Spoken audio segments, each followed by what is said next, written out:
And then, the junior year, they started to develop. We won 7 games or something like that. But now the senior year came, and there was the team. The same kids that were on that freshman football team.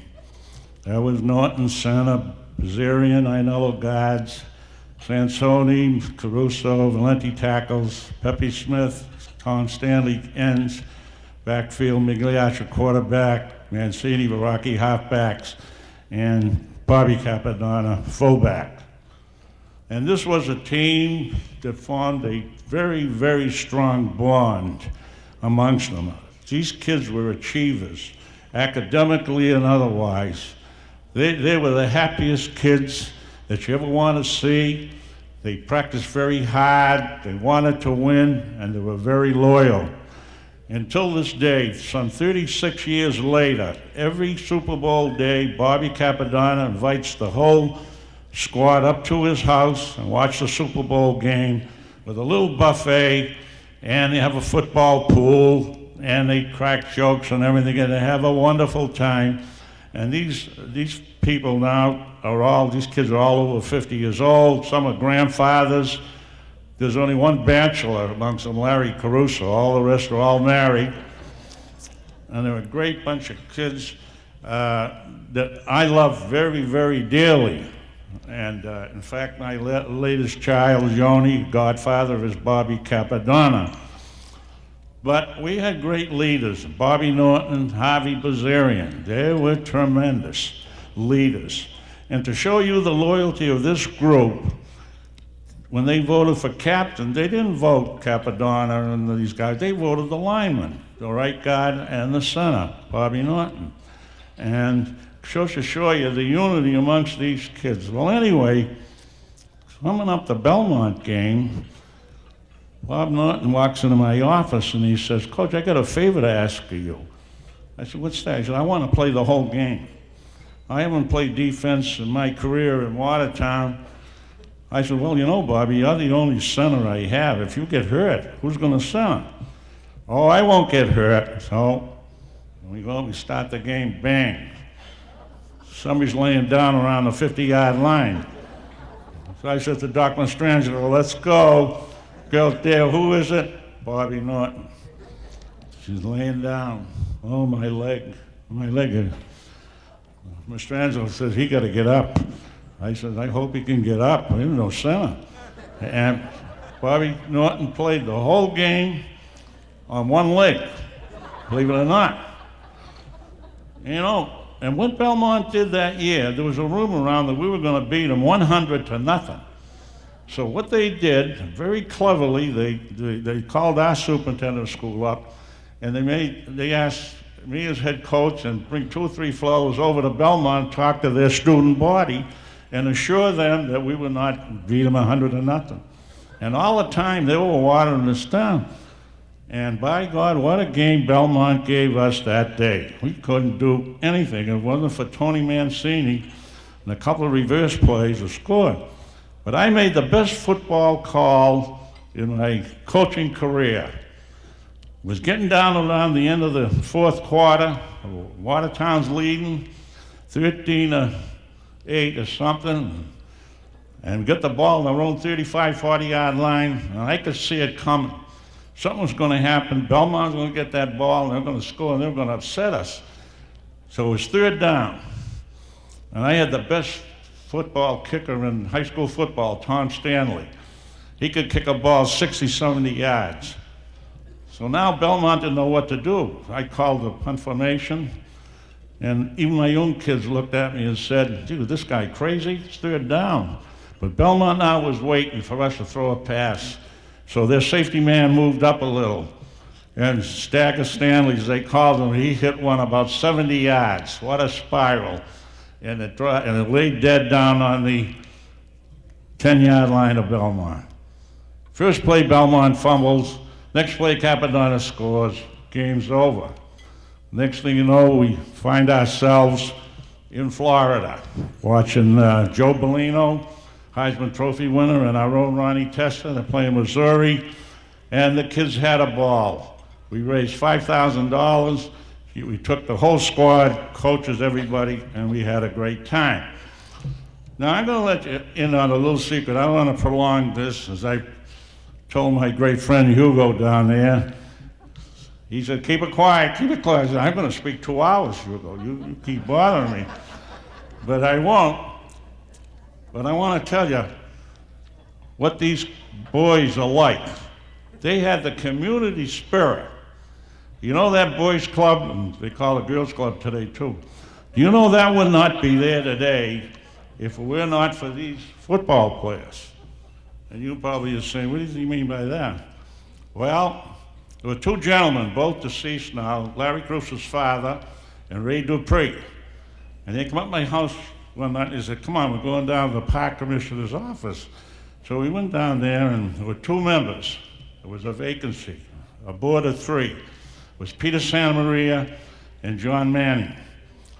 And it was divided. We wanted the land at South Park.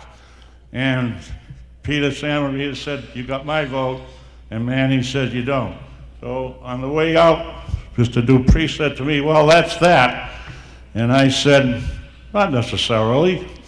I said, there's a vacancy there. I'm going to run for this. And then I get on there, it'll be 2 to 1. We'll get the land. So I did. In those days, there were Democrats and Republicans. And it was strong feelings.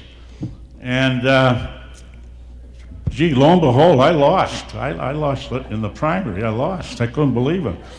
So, in the meantime, Phil Payne, Bob Agopian, a whole gang of Republicans, they come up to my house.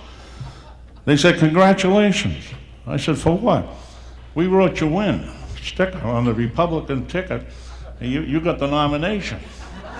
So I said, gee, the Democratic Party hung me in effigy down 7th Street. Well, anyway, I said, well, I'm going to go by what my darling wife said. She said, go ahead, I will. She said, you by all means, you go. So now I said, how am I going to do this? See, I call up Bobby Norton, Bobby Capadonna, the whole group, and they canvassed the town. You never saw anything like it. They took the storm, and I emerged as the winner. Now I get out of the commission, and I make a motion. Let's get that land. Peter Santa Maria seconds the motion, and that paved the way through the legislature to get that present land that the Boys and Girls Club is on today. That's a true story.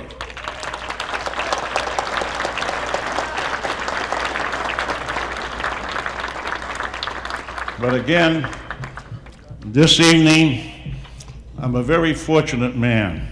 I coached Nick DiDitto. I coached Davey O'Brien. I initiated the move of Dick Umili here. And there were so many of them, and as I sat there, I felt like crying. I saw so many fine former athletes from Watertown, which I love. And all these boys that played for me, I really love them, like they're my own kids. Now I want to conclude by saying what happened to these first 12 football players. We'll start with Bobby Norton. Went on to Rutgers, captain of Rutgers, and he became principal up in Belmont, New Hampshire, and then he's now the principal of Woburn High School, and he does the color for Nesson on the hockey games. The right guard, the other captain, Harvey Bazarian, executive job with Ninex, went to Vermont.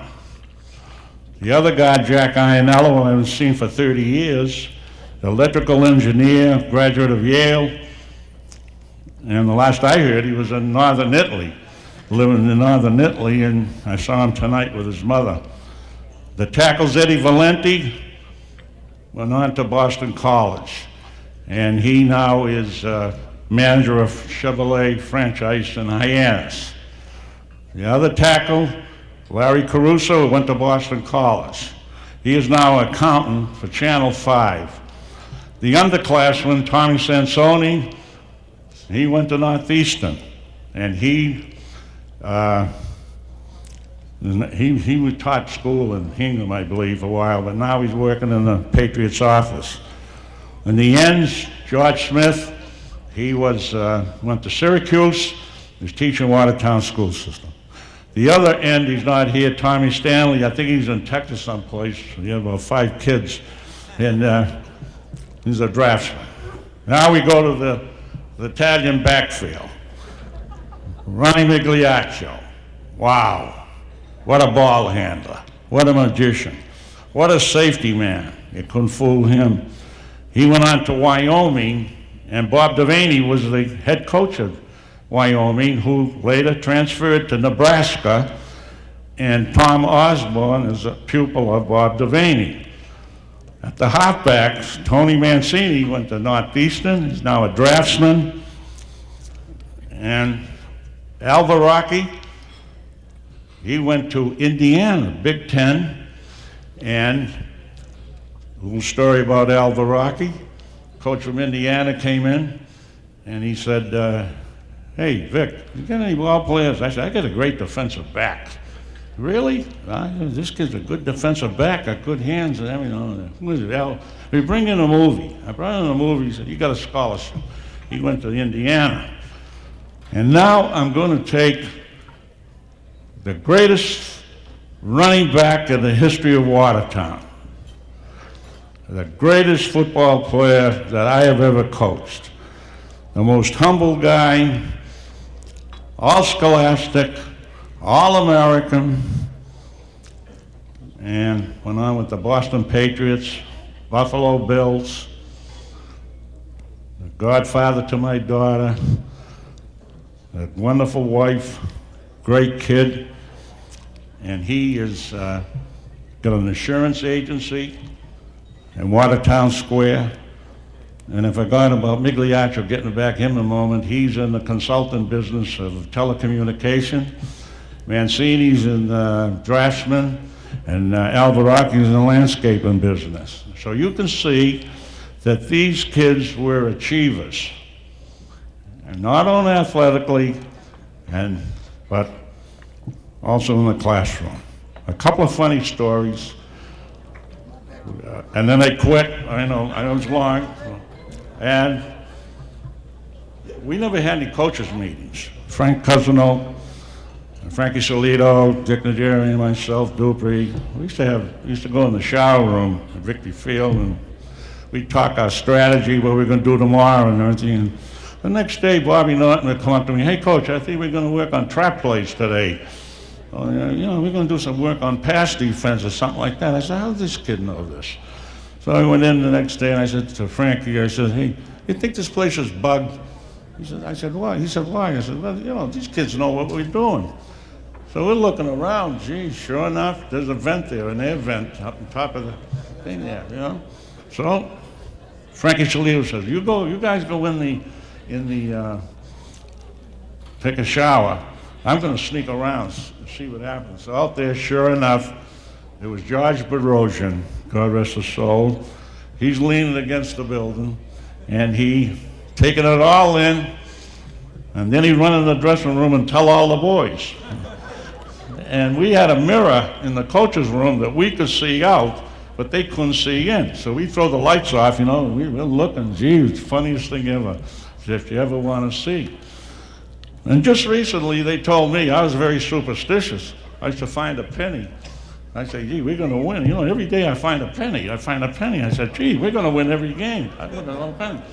Bobby Capadonna tells me that they were doing them purposely, throwing them there, so I'd pick them up.